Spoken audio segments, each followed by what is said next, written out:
Buenas noches, hermanos. Esperemos pues que en estos tiempos difíciles que estamos viviendo, ¿verdad?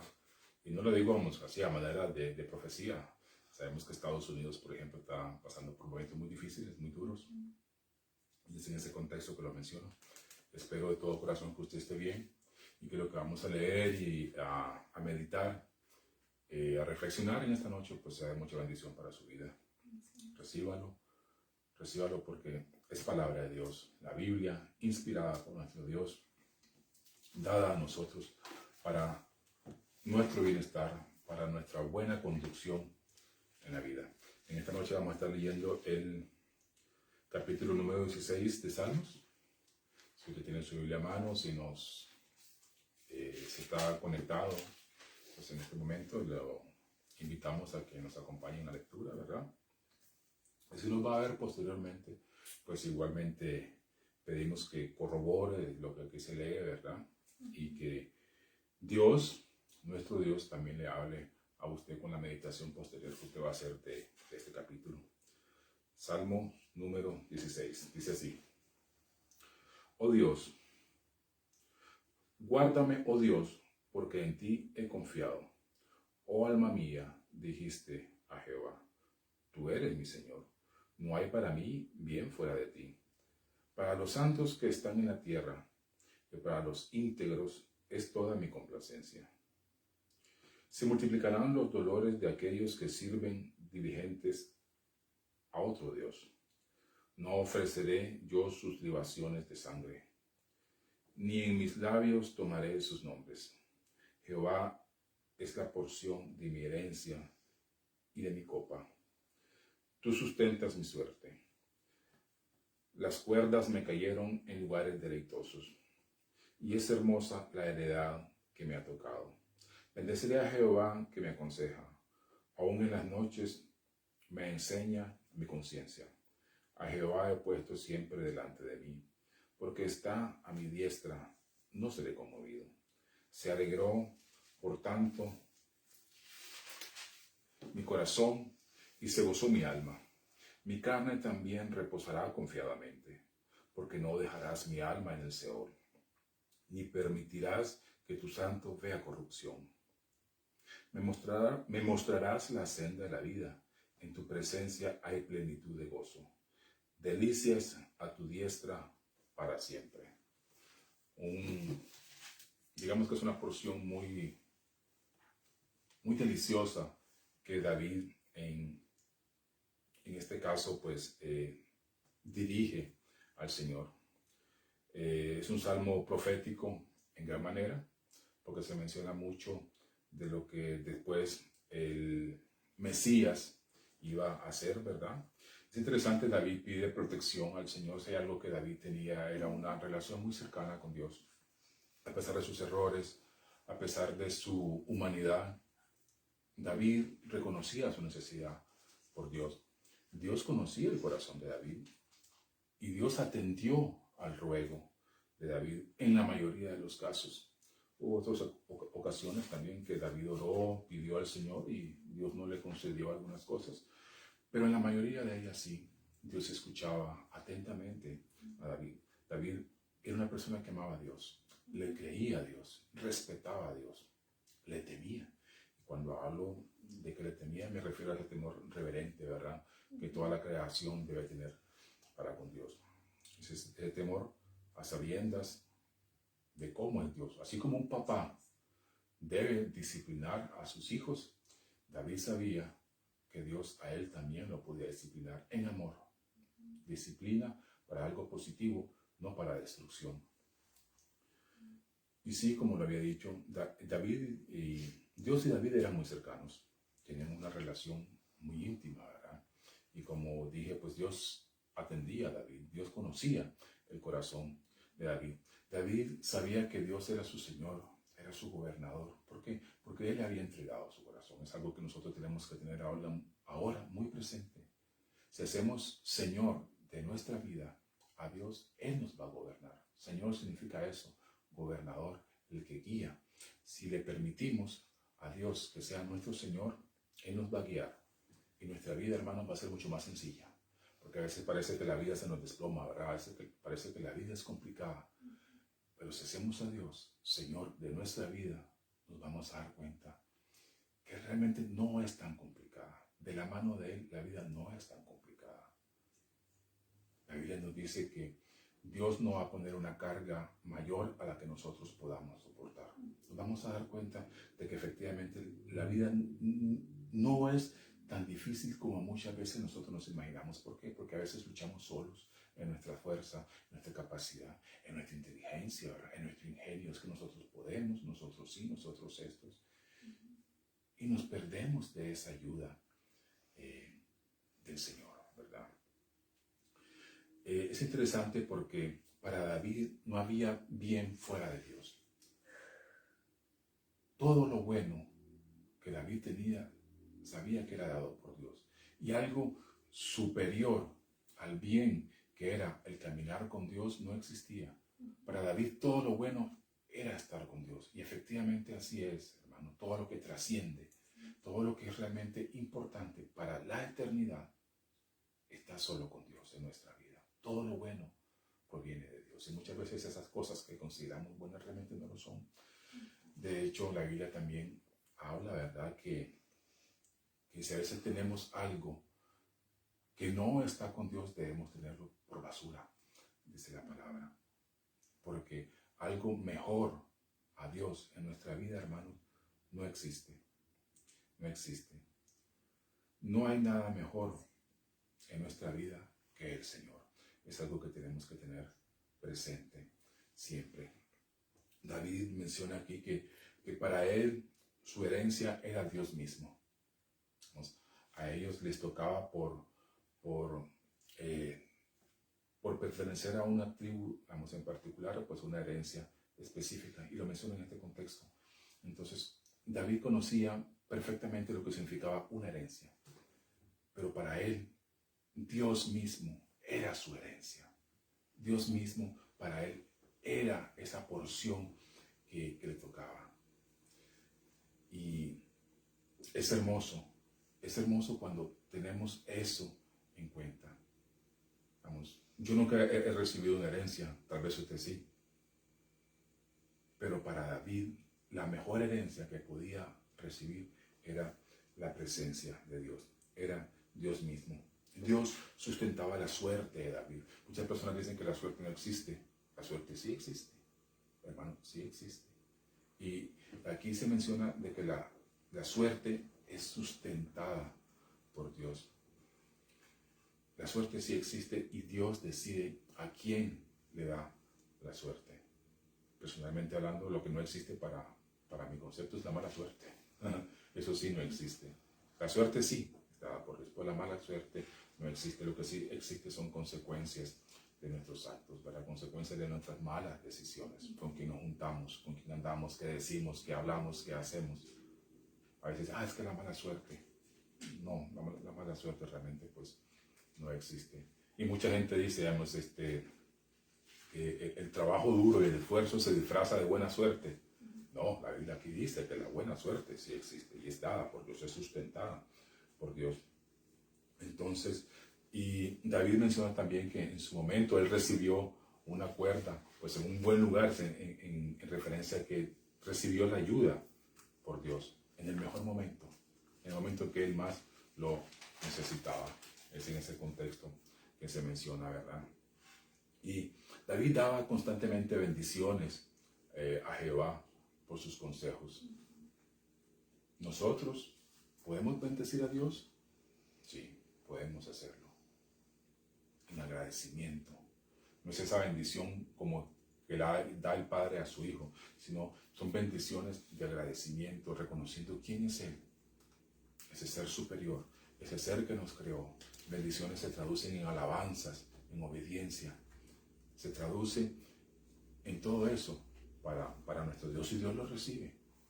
Dios lo recibe y Él ve nuestro corazón, y dependiendo de la actitud, así lo va a recibir Dios. La Biblia habla de la alabanza, ¿verdad? En este caso, pues las bendiciones, dependiendo de la situación en la que estemos, así va a ser ese olor con que va a llegar hasta la presencia de Dios. tenemos que procurar siempre que nuestra alabanza, ¿verdad? Y en este caso las bendiciones hacia Él, lleguen hasta nuestro Dios con un olor grato, con un olor fragante.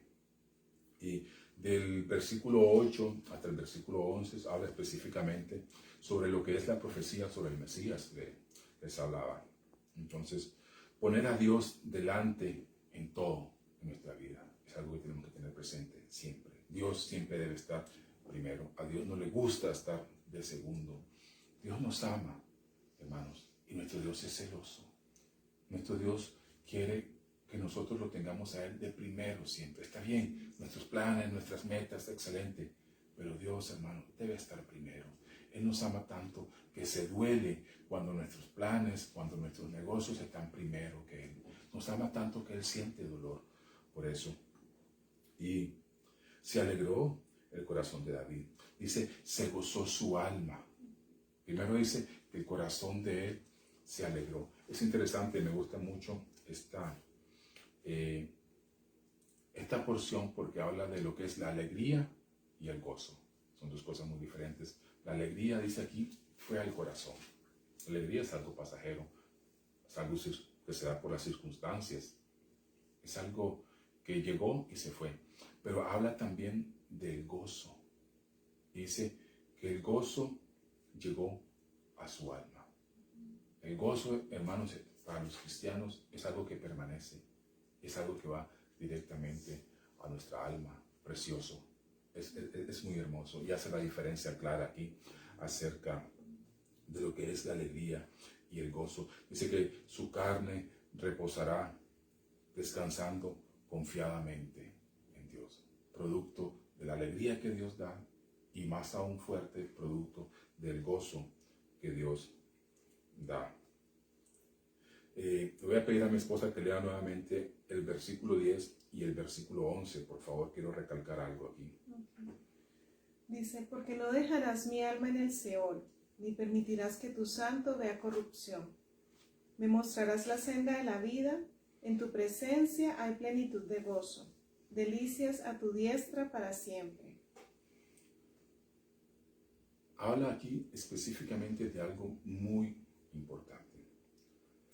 Si ustedes van a Mateo 16, 21, que es el pasaje paralelo al versículo 10, se van a dar cuenta de lo que estoy hablando. Y Hechos 2, 27 hace referencia al Hades. Cuando habla de Hades y Seol, se está refiriendo a la misma cosa, solo que una expresión es en hebreo y la otra es en griego.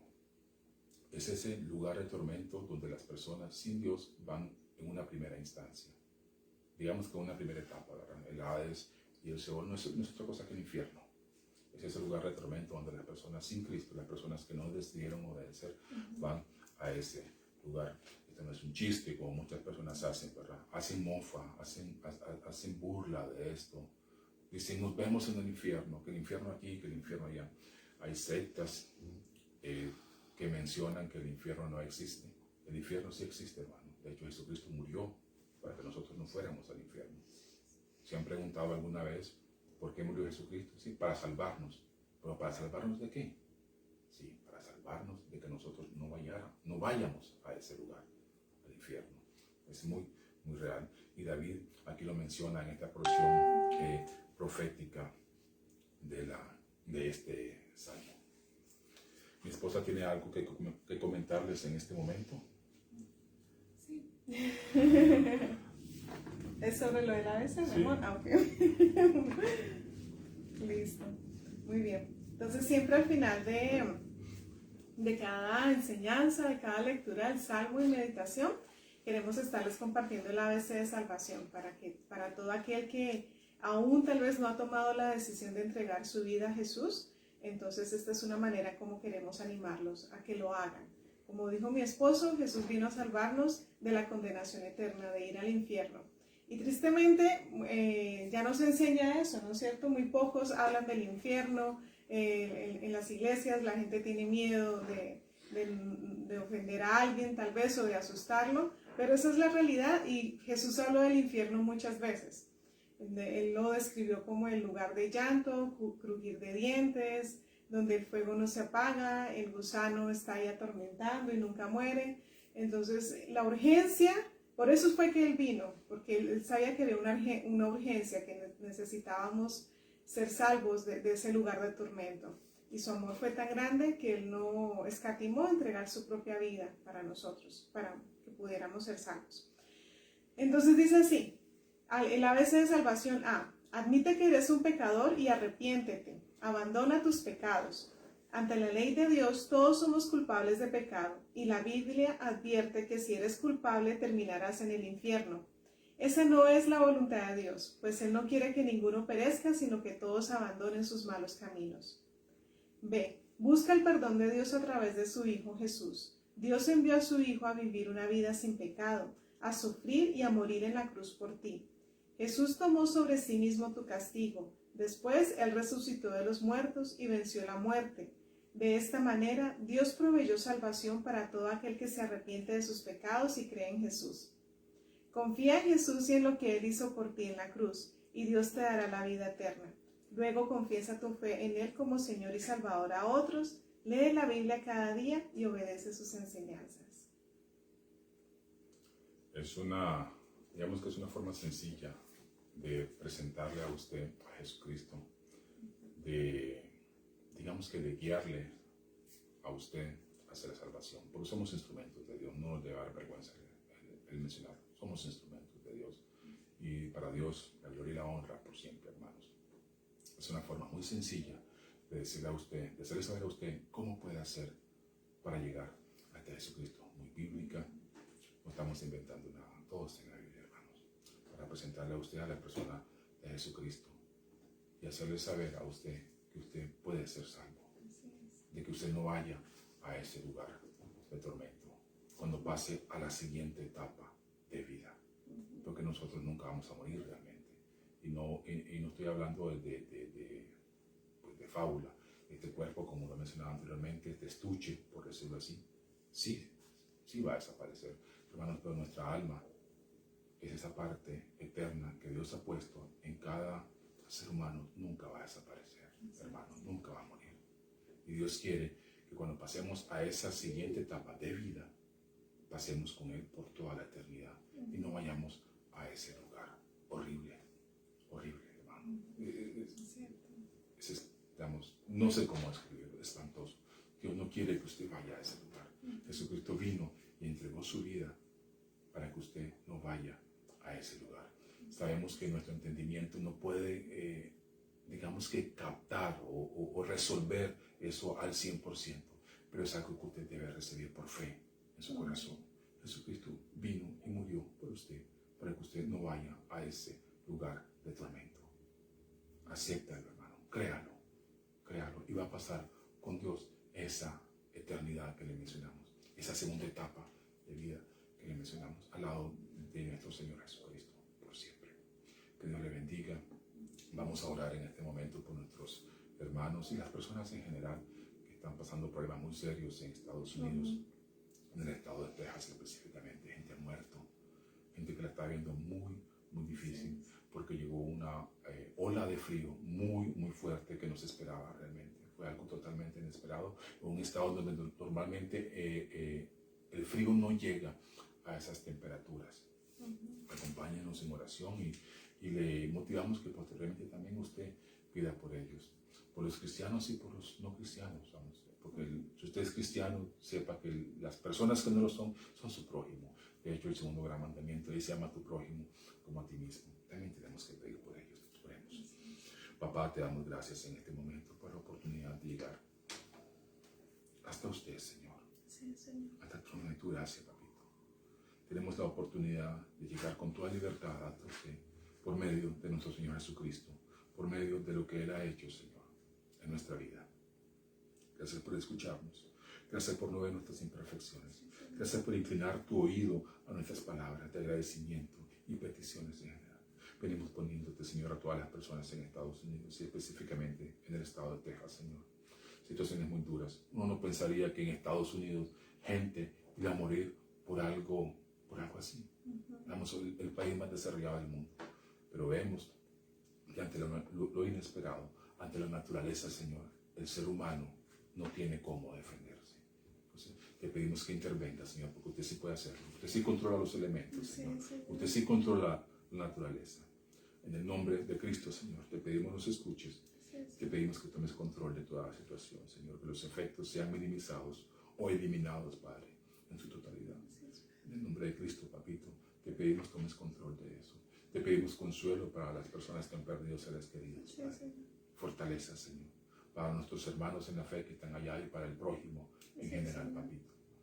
Muéstrate a ellos, Señor, y usa esto, Padre, para mostrarte a ellos en amor, que ellos puedan ver tu mano, que ellos puedan ver tu actuar, Señor, en su situación tan difícil que están viviendo muchos allá, Papito.